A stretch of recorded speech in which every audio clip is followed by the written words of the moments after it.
One evening, while Nala was coming back from the market, she saw a group of boys stealing from an old lady in the lonesome parts of Shona village.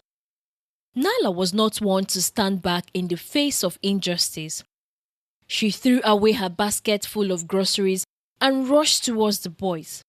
She challenged the boys and engaged them in a fisticuff. By the time Nala was done with them, the boys took to their heels, leaving behind one of them, who Nala held down and fed with sand.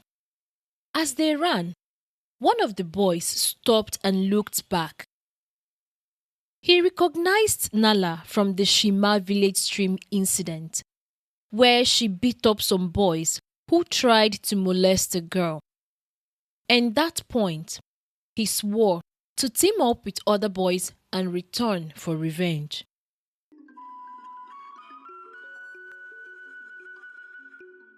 And as the story continued, according to the legends, Nala, the big framed girl who loved to wear male clothing and barb her hair, continued to live happily with her grandmother and the people of Shona village after her mother sent her away for constantly fighting and causing trouble in Shima village.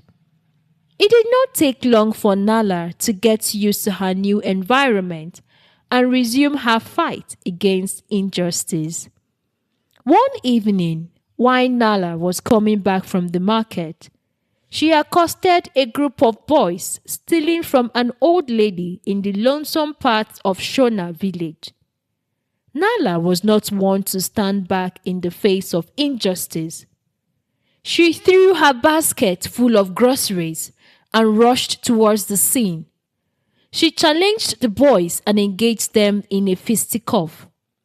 The old lady helped, hitting the boys with her walking stick and retrieving her purse. By the time Nala was done with them, each of them took to their heels, leaving behind one person who Nala held down and fed with sand. One of the boys stopped and looked back. He recognized Nala from the Shima village stream incident, where he and his friends were beaten by Nala for trying to molest a girl. Nala helped the old woman pick up the contents of her purse, and as they walked back to the village together, the old woman thanked Nala and invited her to her house. Back in Shima village, the boys who attacked the old woman assembled. "I know that girl." One of them started, panting for breath. "She's the same girl who fought us in the village stream." "What is she doing in Shona village?" Another replied. "We stopped attacking Shima village because of the embarrassment she caused us. Now she is here again." They talked and plotted how to avenge the continued embarrassment caused by Nala. But one of them refused, saying, "Me, I'm not ready to face that warrior of a girl again. I better continue my pickpocketing here in Shima village. Now she's no longer here." Days later, Nala visited the old woman in her house. She told Nala how the boys had continued molesting girls in the stream and stealing from the people of Shona. "This is the first time I have seen someone courageous enough to stand up to them," she told Nala. "I will take you to our king so that he can give permission for you to train more girls who would fight like you." "What of your boys? Why don't they fight them?" Nala queried. "Most of them have left for the city or joined bad gangs who work for politicians and miners," the old woman answered with unease. "The ones left have lost their senses to hard drugs."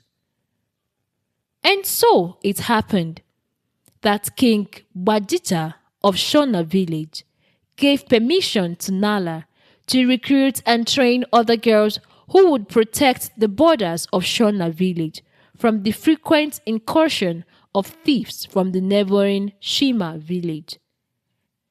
It was not long before Shima village began witnessing increased crime rates as the village gang of thieves joined forces with the ones driven out from Shona village to terrorize the entire community. Daily, there were reports of theft or molestation in one area of the village or another. One day, some of the villagers grouped themselves and visited Nala's mother, requesting her return, since the once secure village stream was now besieged by the village gangs since Nala left.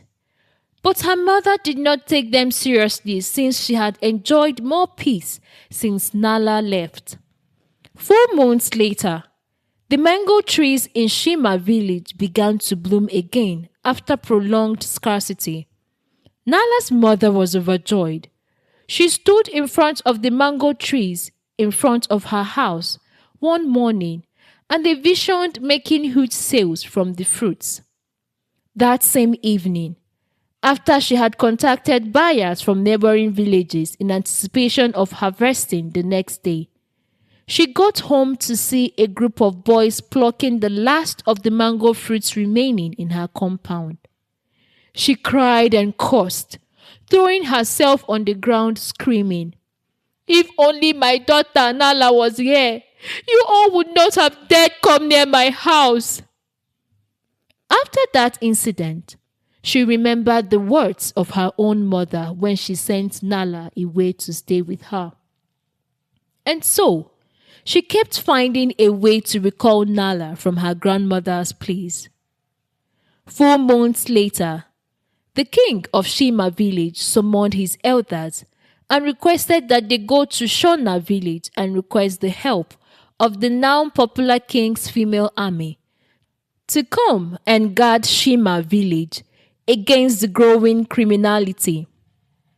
Nala's mother was one of the village representatives sent to Shona village for the assignment. They arrived Shona and went to King Baja's palace. The king welcomed them with drinks and kola nuts. "I hear you have come to request the services of my female army." He started with a remarkable sense of pride. When they had finished exchanging pleasantries, he sent for Nala. Nala walked into the palace wearing her regiment's uniform. Her mother was quick to recognize her even in uniforms. "This is Nala," King Bachja declared, pointing at her. "She heads the king's guard and the Shona female army. Tell her what you've come for." Nala's mother leaped up from her seat in excitement, reaching out to Nala, who stood far away from her, close to King Bacha. As she edged closer, a sense of guilt enveloped her. Then she fell to Nala's feet and cried. That was when King Bacha realized she was Nala's mother. In the end, Nala offered to send members of her armies to protect them for a fee, which was to be paid to the kingdom of Shona. Days later, Nala's mother began to feel alone. She could not stand the thought of her daughter heading another people's army when her own people needed her most. And so she returned to Shona. "Gogo," she called out to her mother as she approached the entrance of her house. "I want my daughter back." Gogo saw her from the sit-out where she rested and smiled. "I knew this day would come," Gogo started. "I told you, every nuisance has its own value. Now Nala's nuisance has been reformed and turned into an asset.